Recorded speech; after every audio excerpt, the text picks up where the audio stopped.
Hello, and welcome back to Felony Spectator. I am your host, Heather. Today we're talking about the case of Steven Roy Harper, who was convicted of poisoning several people, killing two, all because of jealousy.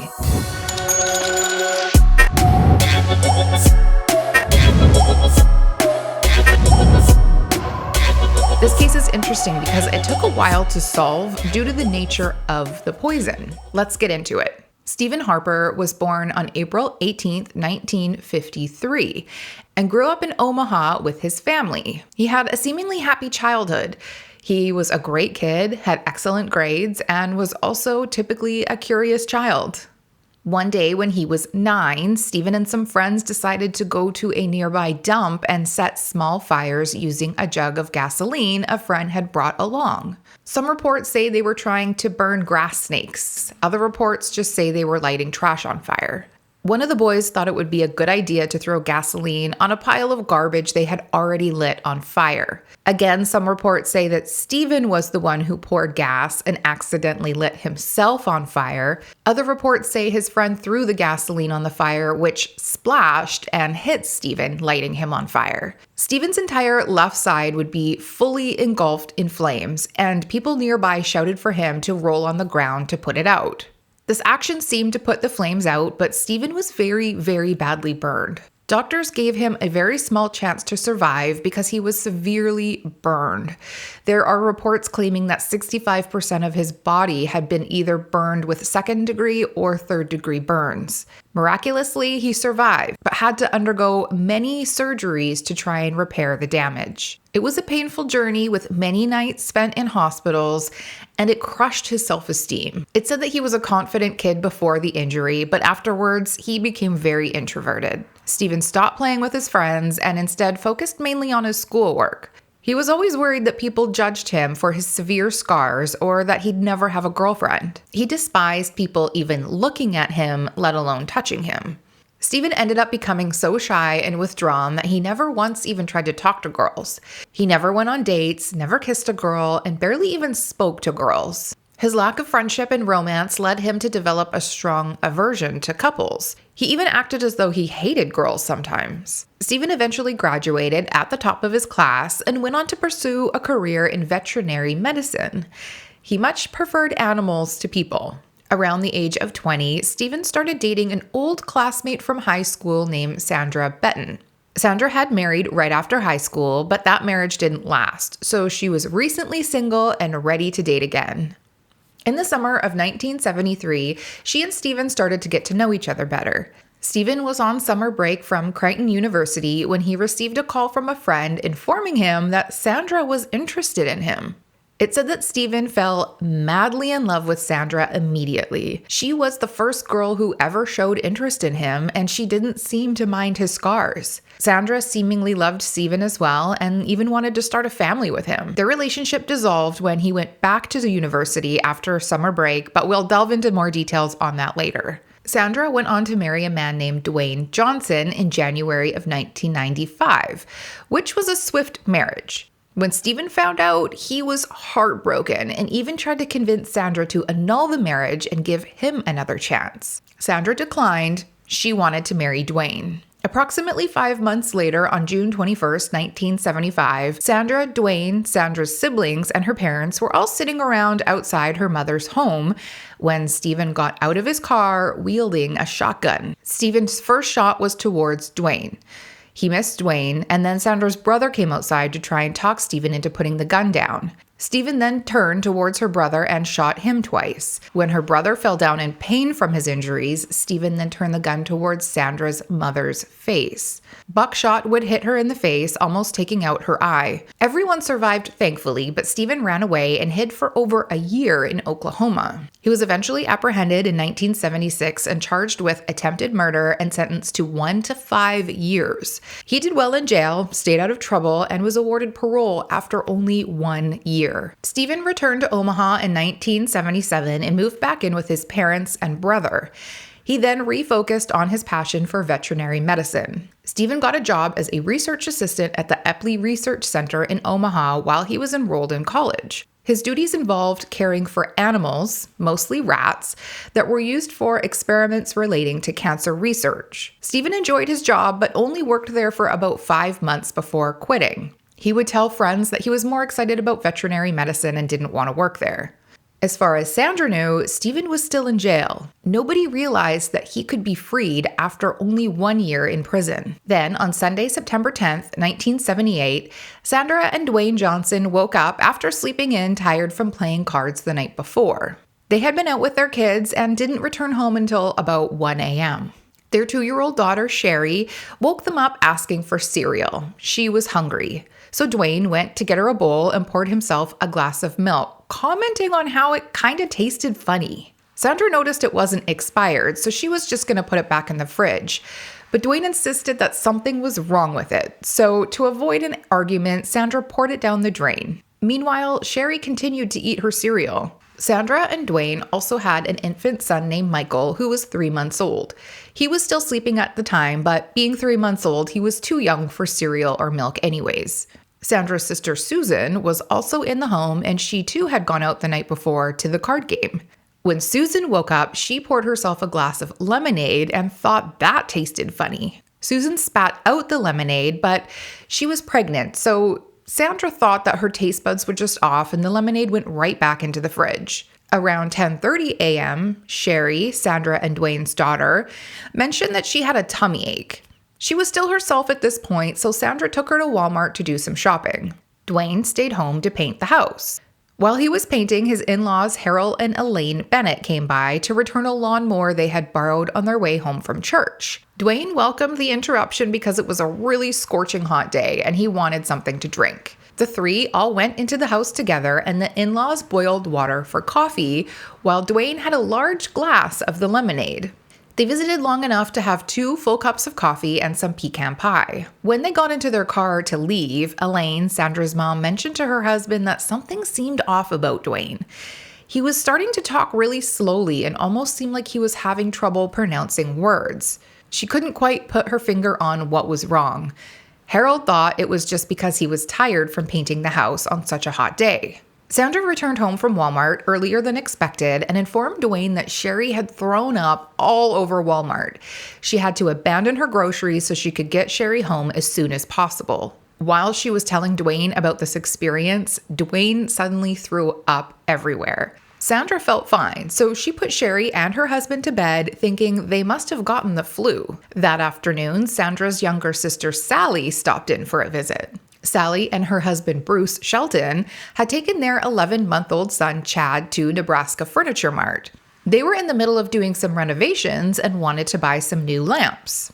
Now, Sally wanted to show off these lamps to Sandra, so they made their way to Sandra and Dwayne's for a quick visit. When the Sheltons arrived, Sandra invited them inside but warned them about the flu that Dwayne and Sherry had.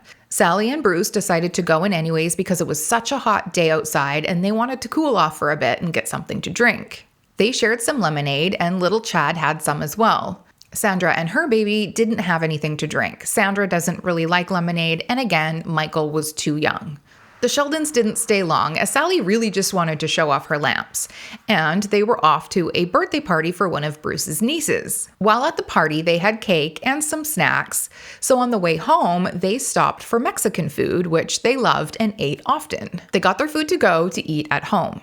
While unloading the car, Sally suddenly felt very nauseous and threw up. After throwing up, she felt a little bit better, so she tried to eat some tacos and fed some to little Chad. Her stomach started to feel queasy again, and she ended up throwing away the rest of the tacos. Bruce also lost his appetite and threw away his too. A short time later, little Chad threw up, and this wasn't some spit up, but a huge projectile vomit. Chad was also very upset afterwards. Sally's stomach felt terrible, so she took Chad to bed to snuggle and get some rest. By 9 p.m., Sally woke up to hear Bruce violently throwing up. He was so sick he could barely stand up afterwards. Bruce was sweating, his whole body was shaking, and his stomach was in a lot of pain.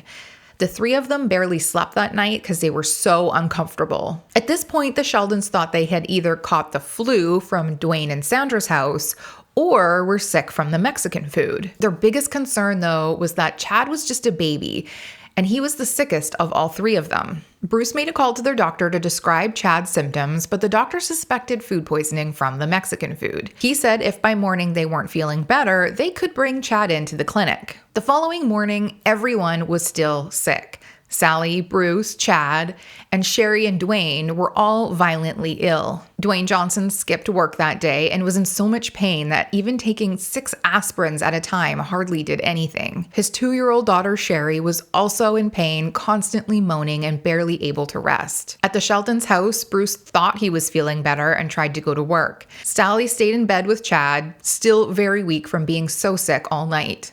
Little Chad managed to drink some water and small bits of fruit, but he slept most of the day. On September 12th, 2 days after their first symptoms, Dwayne still couldn't eat and was really tired, but he was able to get up and move around. Strangely, he also started to develop nosebleeds. All morning, his nose would randomly start dripping blood like a faucet. Sherry was still really sick and started to look quite pale, so Sandra took her to the clinic. That same morning, September 12th, Sally woke Bruce up and said that Chad looked so much worse, and they decided to skip the clinic and go straight to the hospital. At the hospital, doctors observed how sick and lethargic Chad was, so they ordered x-rays, blood work, and routine lab tests to see what was going on.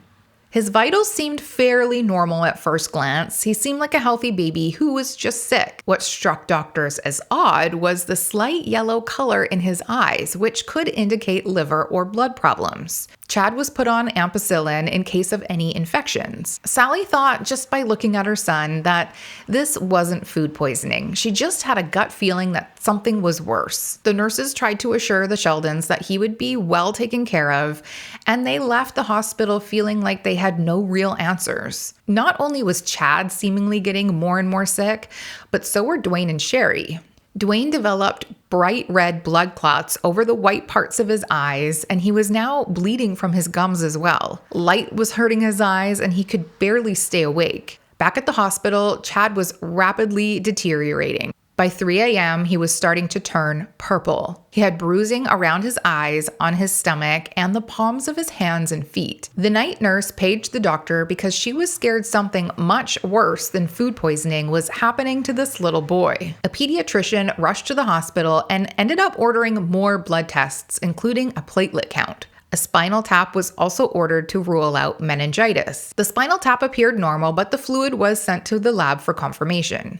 The doctors were bewildered, and they considered Ray's syndrome as a possibility. Ray's affects young children when they're given aspirin during a viral illness instead of Advil or Tylenol. Ray's usually results in death, but if a child survives, they can suffer brain damage. That night, Chad's parents, Sally and Bruce, were called as Chad needed to be moved to a children's hospital. Sally and Bruce, while still sick themselves, got up and went directly to Children's Hospital to be with their son. By the time Chad arrived at Children's Hospital, he was essentially in a coma, and his body was forgetting how to breathe. Chad would be intubated and hooked up to IVs immediately. Doctors ordered every test imaginable, and neurologists were brought in to conduct examinations. Neurologists noticed that Chad's limbs were posturing during a muscle strength test, which is an indication of brain damage. Whatever was wrong with Chad was affecting his brain. Chad was given a steroid to reduce any brain swelling and prevent any seizures, which doctors anticipated would be happening next. Chad was also turning yellow. His platelet count was extremely low to the point where spontaneous bleeding could occur. His blood sugar was dangerously low, and his blood ammonia levels were dangerously high, a clear indication that his liver was failing. There were dozens of tubes and IVs going into little Chad to treat all of these issues. Not only did he have all these IVs, but he also had to have an intracranial pressure monitor installed into his brain. In this procedure, a tiny hole is drilled into his skull and a tiny bolt is secured into the brain to assist doctors in supporting or preventing brain damage. Unfortunately, Chad began to bleed profusely around the monitor to the extent that it had to be removed. Sally would call her sister Sandra from the hospital to inform her of what was going on with little Chad and how critical the situation was. This was really scary. Dwayne wondered if he and Sherry had the same illness. Sherry was only 2, so would she end up as bad as Chad? Dwayne decided to go to the clinic again, but for some reason he didn't inform the doctor of his nephew, so he was dismissed again with, "It's just the flu."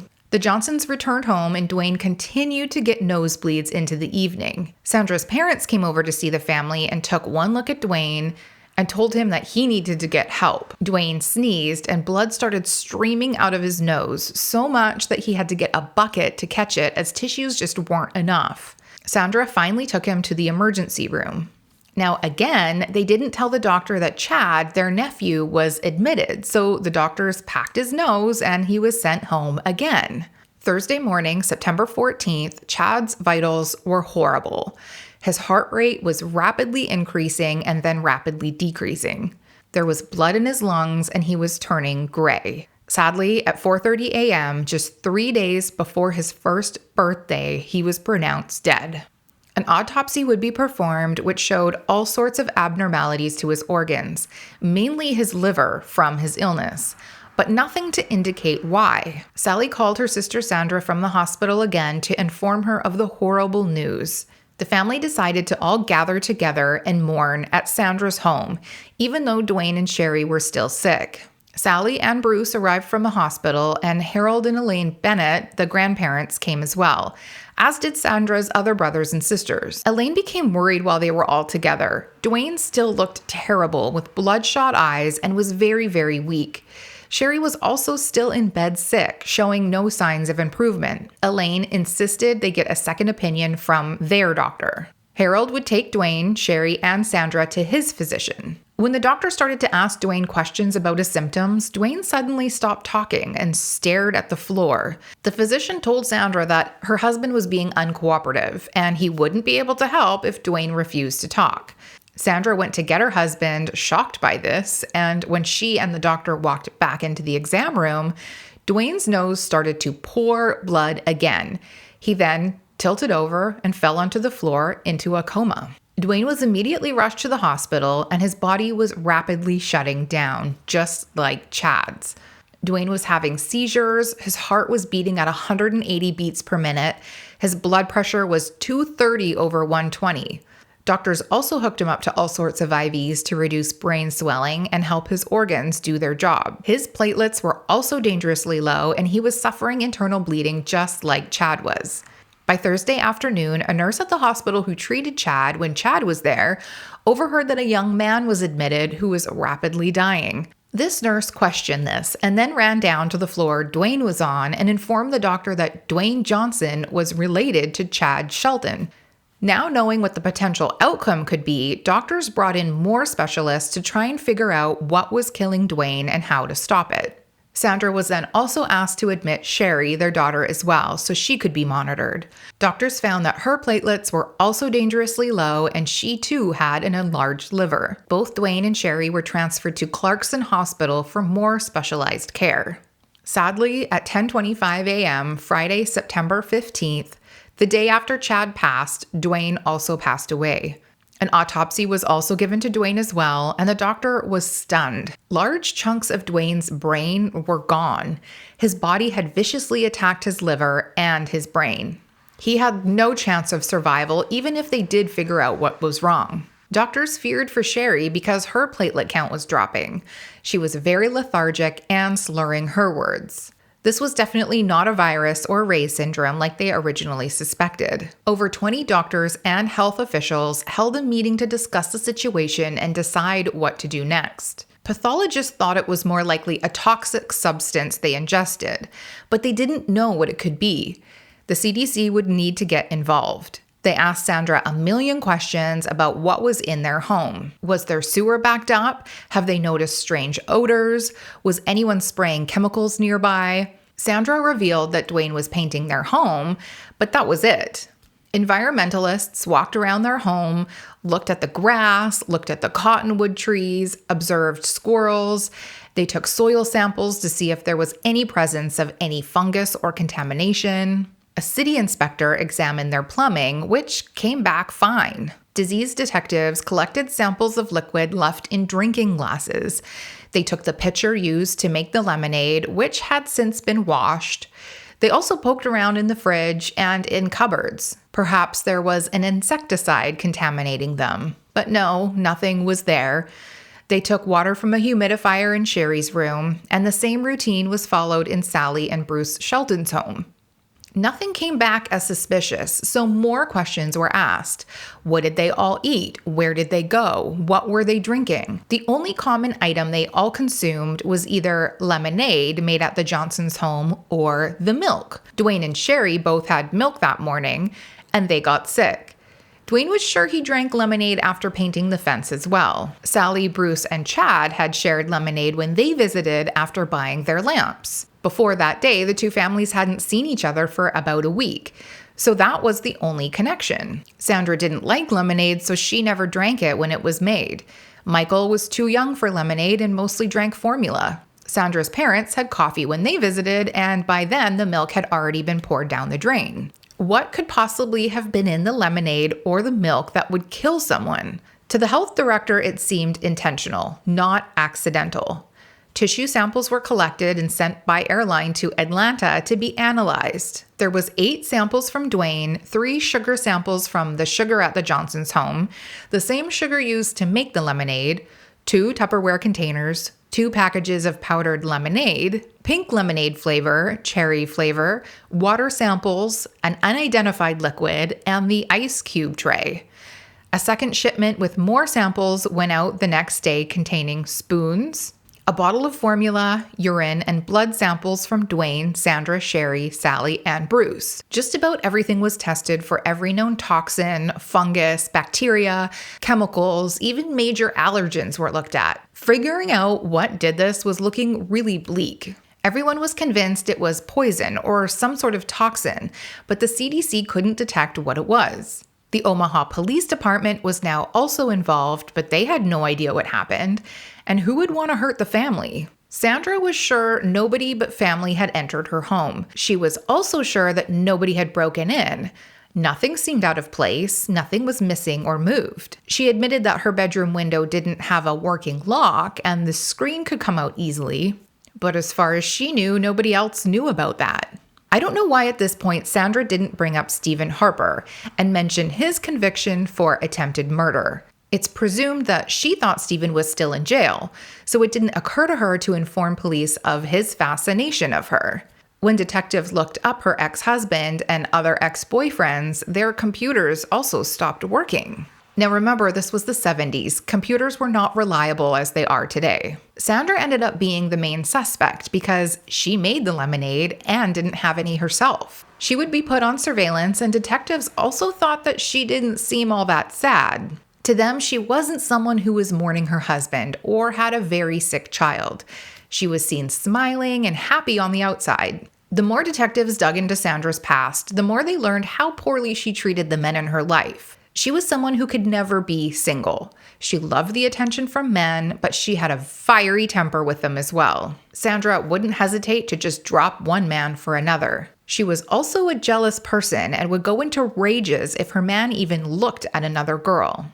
Her ex-husband reported that she once threw her wedding ring into a lake after an argument. When she met Steven Harper, she was just getting through that divorce from her first husband, Jim.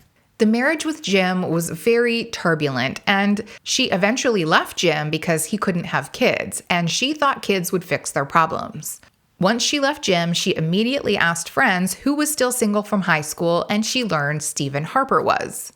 Sandra then asked her brother to call Steven. Steven was so excited that a girl was attracted to him that he even told his parents all about Sandra before they even met. Now remember, he had never held a girl's hand, never kissed a girl, and knew nothing about women. Steven fell hard for Sandra. She was the one to make the first move. She was the one who taught him about love. She made Steven feel very special. After dating for the summer, Sandra wanted to be with Steven forever. But Steven wanted to be responsible and finish veterinarian school. He told her that when he was done school, they'd get married. She just had to be patient. And this wasn't good enough for Sandra. She didn't want to be second to school. Steven even consulted a pastor who said if the girl he loved was good for him, it would work out. So off to school he went. Sandra didn't want to wait, and they broke up. Sandra dated someone else for a while, but Steven and Sandra got back together in the summer of 1974 when he came home again for summer holidays. When school picked up in the fall again, Sandra decided to also enroll in school so they could stay together, and she could also get a good job. Unfortunately, Sandra hated school. Sandra also started to distract Steven. She wanted more and more time than he could give her. Now, Steven loved her, but it was hard juggling school and a girlfriend. One night after an argument, Sandra compared Steven to her ex-husband, Jim. Steven lost it. He was so mad because he was trying so hard to give her the attention she needed that he snapped and started to choke her. Apparently, he stopped right away and apologized, but that was it. Sandra immediately ended the relationship. 2 months later, Steven called to apologize again and get her back, but Sandra had already started dating Dwayne Johnson. She informed Steven that she was going to marry Dwayne. And Sandra wasn't nice during this conversation. She told Steven that she never loved him, that he was short, and she only saw him as a companion after her divorce. Steven didn't take this well, obviously. He continued to call her, begging her to come back, and he sent her flowers and candy. He waited outside her work to offer her rides. Sandra never accepted anything from him, and it was clear that it was too late. She married Dwayne on January 17, 1975. Detectives thought Sandra was a cold-hearted woman. She only cared for herself, and according to the detectives who had her on surveillance, she didn't seem like she cared about Dwayne either. They suspected she wanted Dwayne dead and accidentally poisoned everyone else. Now, Sandra was a high school dropout, so trying to figure out how she eluded the CDC and all of these doctors with a mysterious poison was very difficult. Detectives interviewed Sandra's family to learn more about her. Sandra's mom told detectives Sandra always got herself into trouble with men. She didn't think things through very well when it came to the people she dated. When detectives asked her to elaborate, she pointed to the scars on her face and informed the detectives of an ex-boyfriend that shot her. She went on to tell them about letters Steven had mailed to the house after the breakup with drawings of demons who were supposed to be Sandra. Now, Sandra always ignored these letters and made it seem like it wasn't a big deal, but the drawings were creepy and it kind of made the rest of the family nervous. The detectives went back to their computers to look up her ex-boyfriend because shooting someone is a felony and it should have come up. But remember, there were reports saying their computers were down, so they completely missed investigating the exes and never followed up. When they searched again for Steven Harper, they finally saw his arrest and conviction, as well as his release.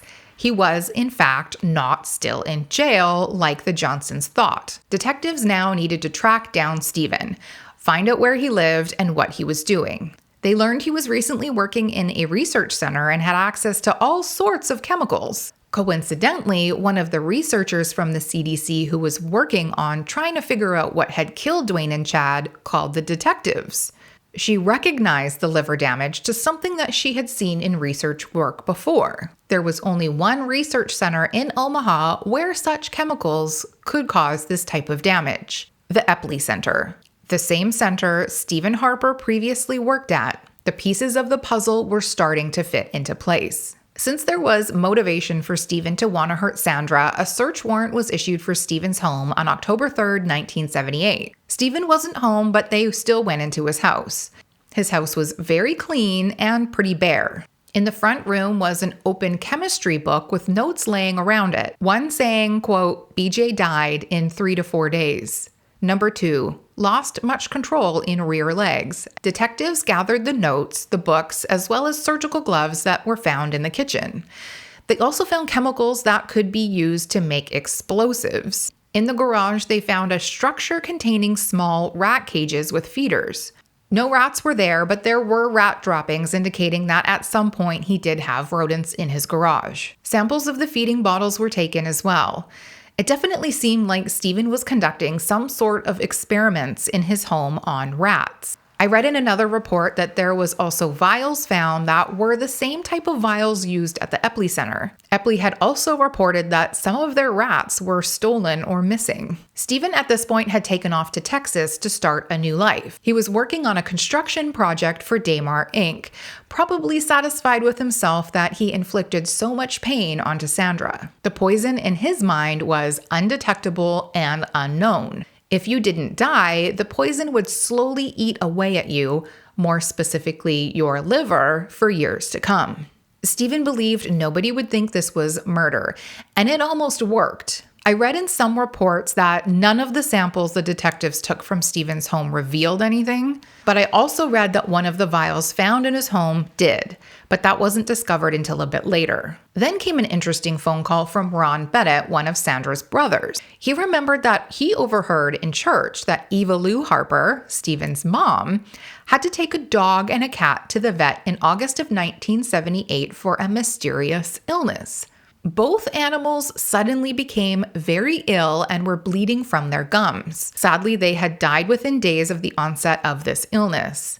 And this was about a month before Dwayne and Chad died. The detectives went to the vet, and the vet suspected that they were poisoned. The dog experienced the same symptoms that Chad and Dwayne did: seizures, vomiting, uncontrolled bleeding from the nose and gums. Unfortunately, the animals were taken by the Humane Society and disposed of, so detectives were not able to get them tested. Even though all the evidence at this point was circumstantial, an arrest warrant was issued. To try and locate Steven, a media release was televised asking for assistance in locating Steven Harper. Detectives got several calls right away and learned that Steven was in Beaumont, Texas. Then another call came in saying that he was in the airport buying a ticket to leave town. FBI promptly arrested him in the airport before he could escape. It was hard to get information from Steven at first.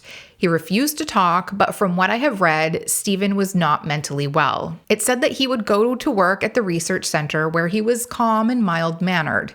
He kept his head down and did his job.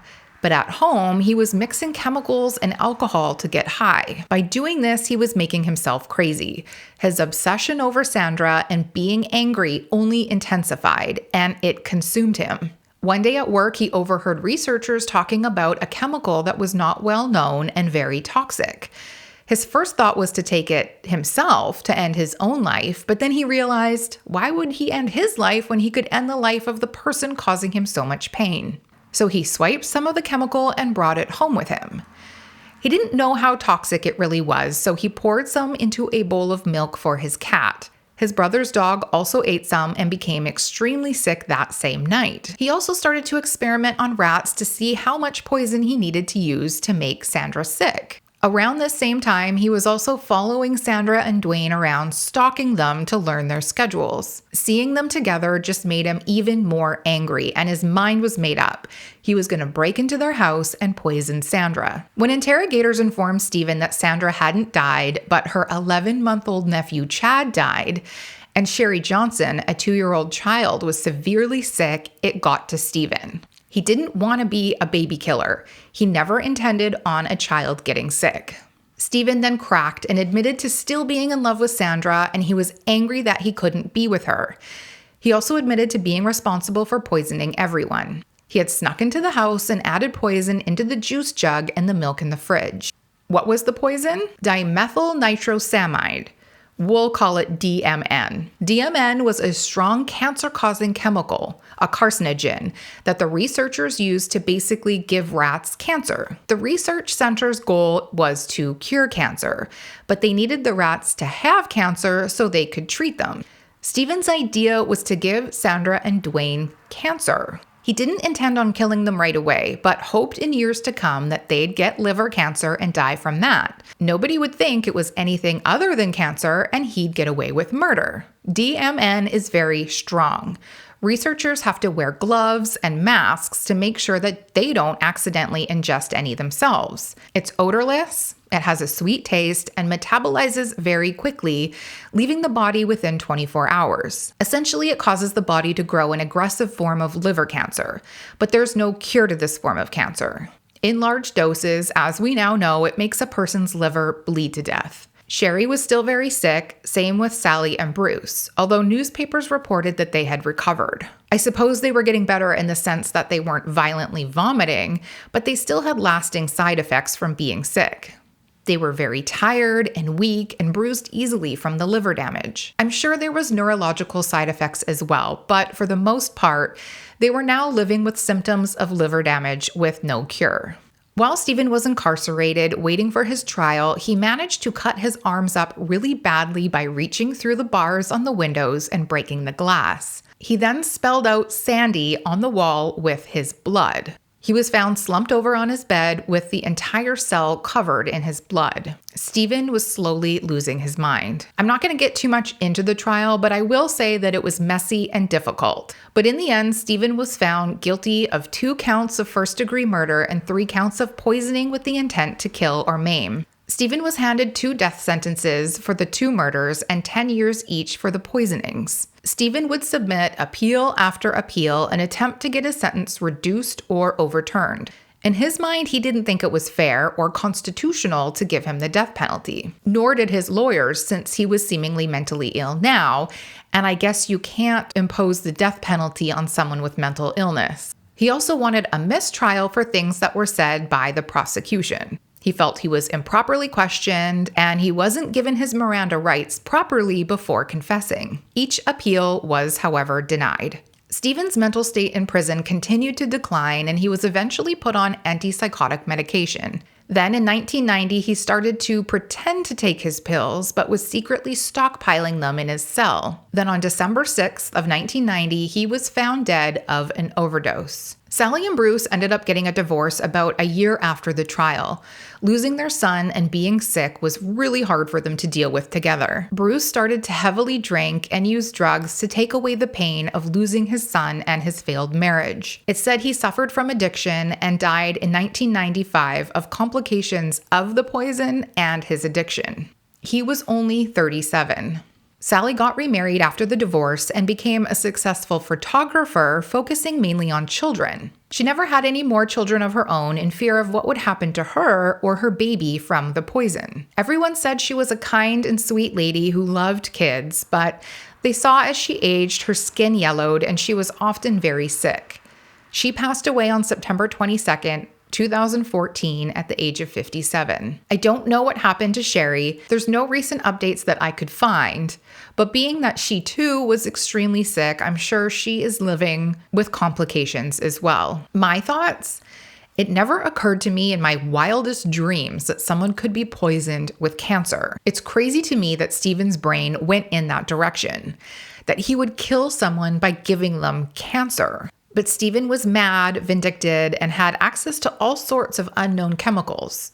Imagine if he had put less poison in the lemonade and nobody got sick until years later. He would have gotten away with it. Luckily, he didn't, because what he did was absolutely terrible. Chad and Dwayne suffered horribly before they finally passed away. It must have been torture to be that sick and to be in that much pain. They did not deserve that, and it was a terrible way to die. Sherry and Sally and Bruce all suffered horribly too, with lasting long-term side effects.